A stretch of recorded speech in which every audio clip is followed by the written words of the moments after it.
बौद्ध बनखंड Madhpur range तलगां forest section कंटीश्वर 75तम one महोत्सव पालित हो जाइछि, जहाँकि प्रधानमंत्री आह्वान क्रमे सारा देश में वृक्षरोपण एक महत्व काम।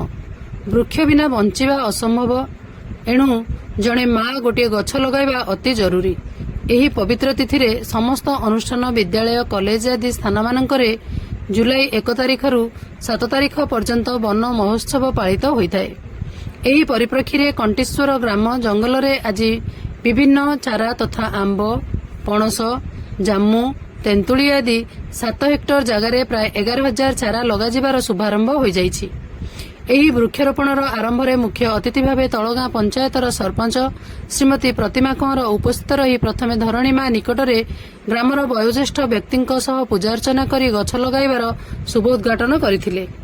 एथिरे कंटीश्वर विद्यालयर प्रधान शिक्षक उमेश चंद्र बेहेरा, छात्र छात्री, महिला स्वयं सहायक दल, सांबादिक, ग्रामर भद्र व्यक्ति एवं माधपुर वनांचल अधिकारी आशिक कुमार दिगाल, फरेस्टर सुमंत मल्लिक, विजयानंद साहू, अभिमन्यु महांती, सुनील खेती, शरतचंद्र नायक, अर्जुन बेहेरा एवं समस्त स्क्वाड माने उपस्थित रही वृक्षरोपण में सहयोग करथिले।